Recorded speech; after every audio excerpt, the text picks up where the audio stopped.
Where does Portland fall amongst those teams? You know, you guys built up something with the Clippers. Is there still more time before you guys consider Portland to be one of those rivalry teams? I'm not in the business of trying to create those kind of stories. Just what type of teams are out there that are obviously they're playing at a high level, playoff teams the last couple of years. And when you see them in the regular season, you gotta show up in order to get a win, whether it's at home or on the road, because of how explosive they are, especially on the offensive end. So we obviously know them very well from playing them in the playoffs last year, and the battles we had in the regular season the last couple of years. So they're always energetic, high-intensity games that you look forward to. How much of that Nick Dame wants to show in Oakland because it's hometown? You sense that? Yeah, I mean, for sure. That's I have the same. Yeah, you get the same vibe for any player who if you don't play in your home city as a team there, you look forward to those kind of moments, and we want to do our best to not let that happen. Steph. Last night, I think Houston put up 61 threes. Did you see it? Did you see they that? Shot 61 threes? Shot 61. 61 out of their 94 shots. Were threes. I think they 24 record. Yeah. Sheesh. Is that a record? Yeah. Yes. Respect. Just your thoughts on that many shots, on that many three-pointers in a game. Seems like a lot. I haven't seen the film, so I don't know exactly how they got them. Yeah. I mean, if you're shooting 61 good ones, and then you got guys that can shoot them, that's usually a good thing. Three's more than two, but yeah, that's about all I got right now. Could you imagine, if they're there, you guys might hit 50 or 60?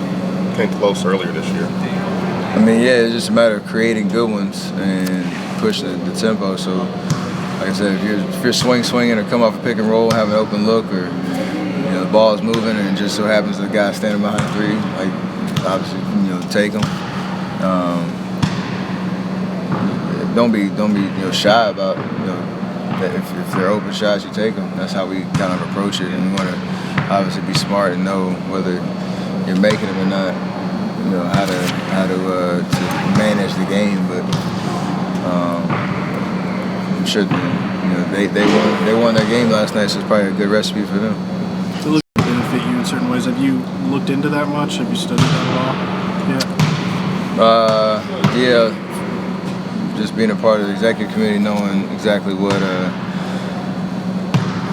we were fighting for in those regards, and increasing obviously the earning potential of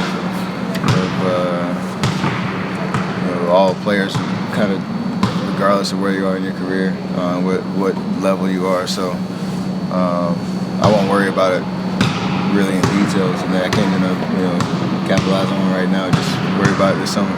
Steph, the other night about scheduling and the dilemma of resting guys, and he went back to that Denver game a couple years ago where he heard from a lot of people because you sat. And is that a tough one for everybody? I mean, there are fans who get to one game a year and want to see you play, and then there's a rest factor and a health factor involved in the whole thing too. Yeah, I remember that game, and looking back, that was the right decision for us as a team, and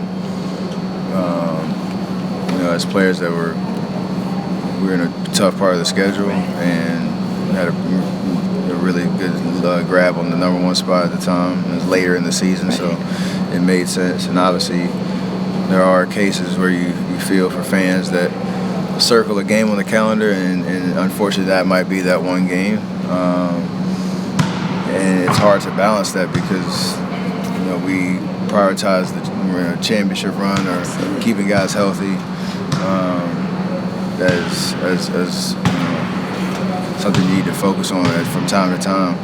But at the end of the day, for us, we have guys on our team that really don't pitch for rests at all. It's just kind of coach surveying the body language of guys and understanding how we may feel, and then it's kind of collaborative effort. But for the most part, we want to play every single night, and give fans shows that they pay for. And is the schedule, the way they address scheduling, something? Yes, I mean, it spaces it out, less back-to-backs. Yeah. A little earlier start to the season and a shortened preseason that will help. Avoid these cluster games where there's a lot of wear and tear built up. So that'll probably be a good learning or trial and error kind of experience to see how that'll affect injuries and things going forward. But I think it'll be a positive.